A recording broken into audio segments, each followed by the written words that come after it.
there's a topic I would want us to talk about, and I decided to actually make like style my natural hair on camera while we talk about this.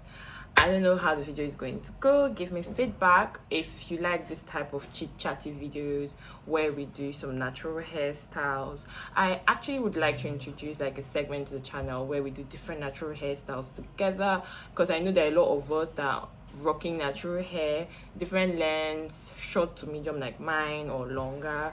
And yeah, sometimes we struggle with like styles that you can easily do.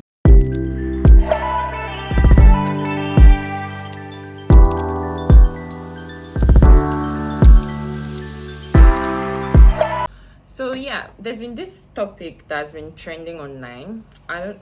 I find it difficult when I talk about it as trending, but yeah, it's been all over social media these days.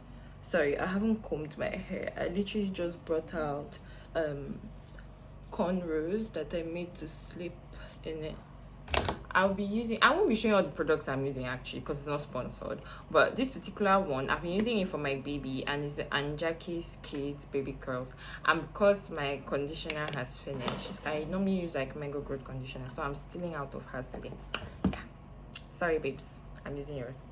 So yeah, everybody has been talking about this topic. Recently a popular Lagos socialite to the name of IVD had his wife passing, and we literally witnessed everything online, how chaotic this marriage was. My dear, people are going through a lot in marriages. Like, sometimes you see certain things and it just makes you wonder, for all the amount of toxicity that was evident in that relationship, not only evident to her but even evident to like her family members and the people in her life. You get to ask yourself, why do women stay at all cost? Why is it that Nigerian women stay in marriages at all costs? I say Nigerian women in this specific case, but I would say it's African women in general. But in recent years, like, we've seen too many cases of like Nigerian women, even those that are successful, that have been staying in terrible, terrible relationships. And it just makes us wonder, like, why? Why do you feel the need to stay? Some people will say, oh, it's because they love the husbands. No. Are they the first to love? Are we the first to love? That's not the reason. So yeah, I just want us to discuss the different reasons why I think Nigerian women die in marriages, basically. Because now, recently, just early on this year, there was a case of Osinachi, like the gospel singer that was literally going through physical abuse in her marriage, and she went through all of that, and she still stayed until she died. Now, this lady, lady that was married to IVD, whatever his name is, I'll put it in the description. This woman stayed as well, and it's only death that separated them. Did she make an attempt to leave? Yes, but like they say, like some people say, nearly cannot kill a bird, and that was not sufficient to save her. So yeah, the very first reason why I think Nigerian women stay and die in marriages is because of finances. What do I mean by because of finances? So you see where a lot of women are either stay-at-home moms or are highly dependent on their husband's ability to provide for the family. What that means is, even if they have an activity or a business or something they are doing on the side, it's usually not sufficient for them to take care of their needs, not to talk of like their children's needs and all of that. A typical Nigerian woman does not pay rent. She's not like contributing towards rent. I'm not saying all Nigerian women, I'm saying the typical Nigerian woman. So on an average, doesn't contribute towards the rent, doesn't even contribute towards like paying the kids tuition fees. most times the women's income are quite smaller in comparison to their husband's income. And what that means is, in event of a need to separate or anything, they seem to be on the weaker side. They tend to feel like they have more to lose than the men, because that financial security will not be there. And sorry, like the sunlight has been fluctuating, so if the quality of the video decreases, please bear with me. So yeah, and to even make matters worse, the legal system in Nigeria, unlike in the diaspora, where in event of a divorce, the partner compensates the other partner, where they literally share what they've owned while married jointly, 50-50. But in Nigeria, that's not the case. Typically abroad, if there's a divorce and let's say the husband was like the breadwinner, and most times it's the woman that has like custody of the kids, she's likely to get the house, she's likely to get different sorts of properties that would enable her to stabilize. So like she wouldn't start thinking, oh, like if I divorce this man, where are my kids going to stay? If I leave him, how am I going to make money? He will pay alimony, he will also pay like child support and all of that. So she literally doesn't need to take rubbish. But in the Nigerian system, where financially the woman doesn't get like security post divorce, and if she gets, it's usually, I'm just checking this thing, if she gets, it's usually like based on what the judge in the case would consider as the average spending in that society. So even if a woman was married to like a very rich man, if the judge feels like a good school is 100,000 naira a term, a child that's been going to schools are like millions, but if the husband claims, oh, he cannot afford to pay that, the judge will basically award them what is considered as the basic necessity. So you see this woman living, she won't get the house, she won't get any cars, she will just get a little child support. She will not be able to actually sustain the lifestyle that the kids were used to. So that financial pressure is there. Sorry, I just parted these two pieces off camera. So yeah, you can literally just part that for yourself.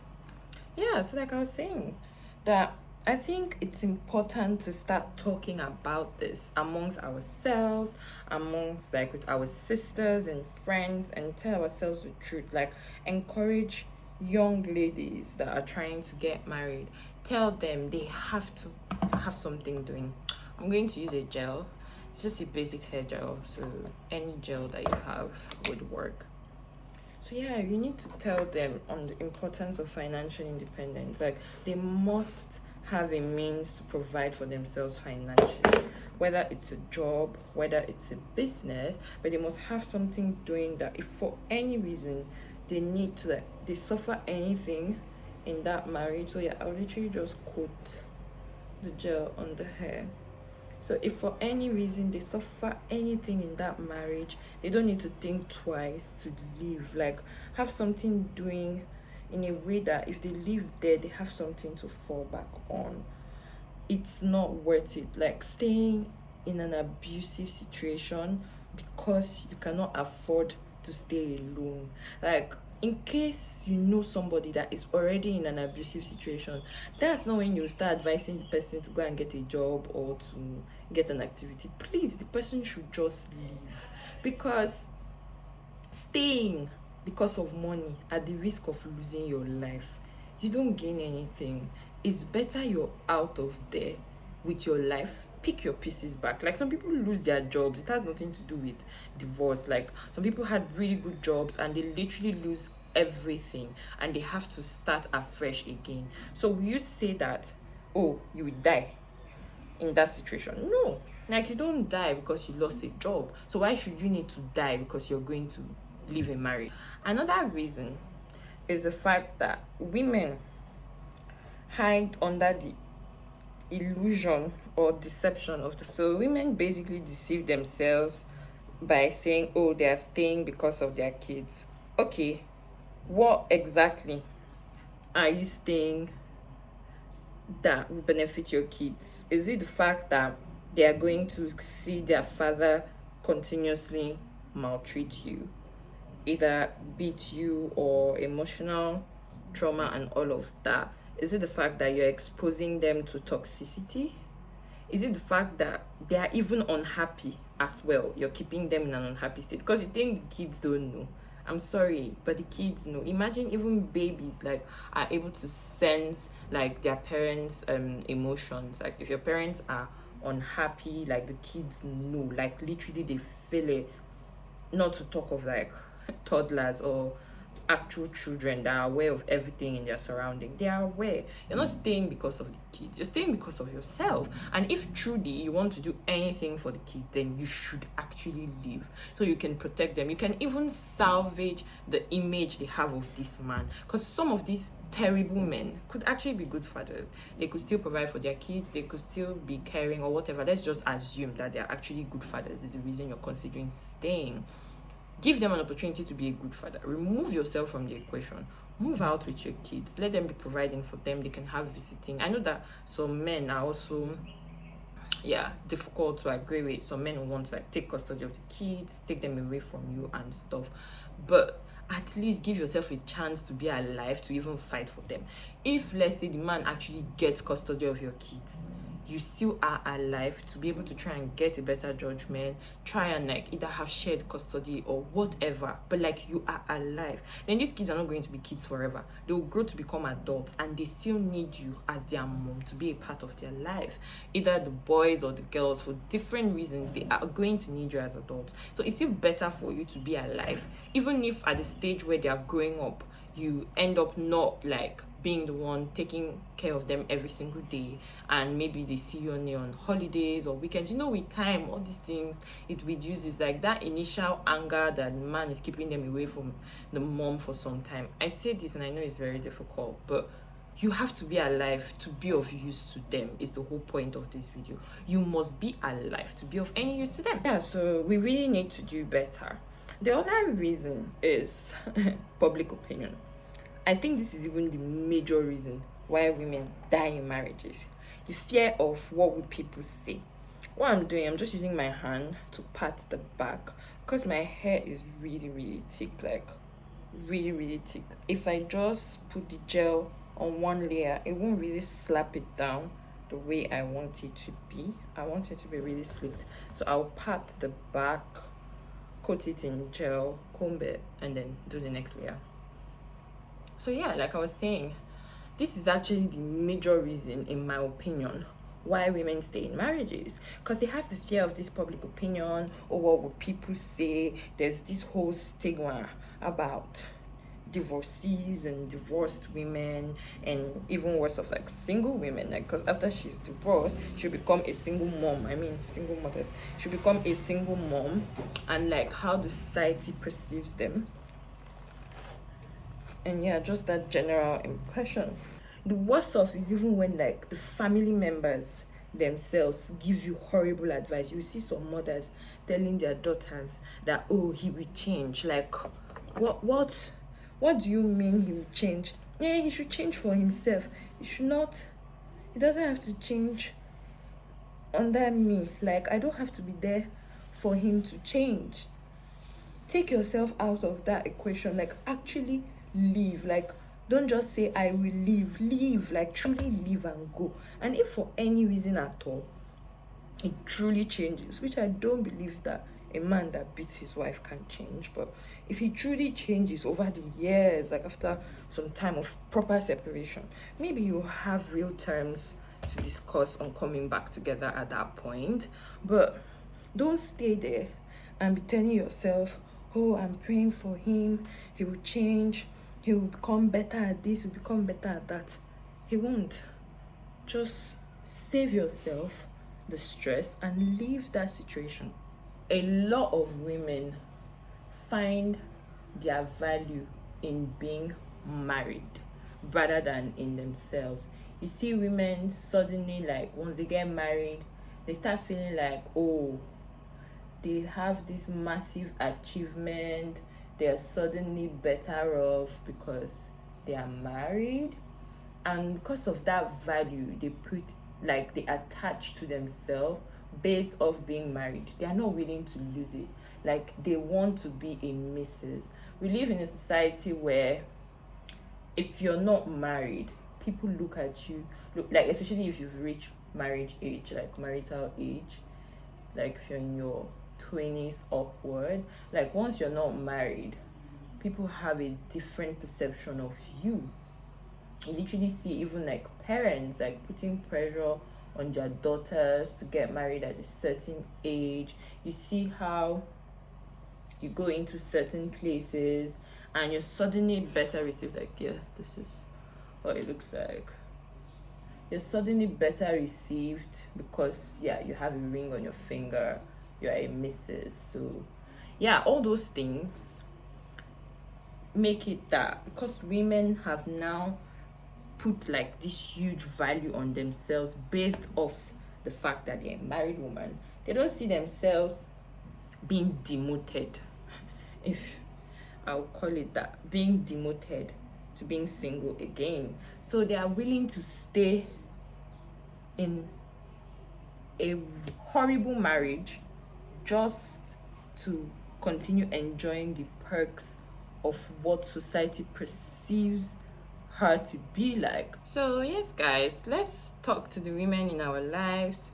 Let's educate each other on this matter. Like, marriage is not do or die.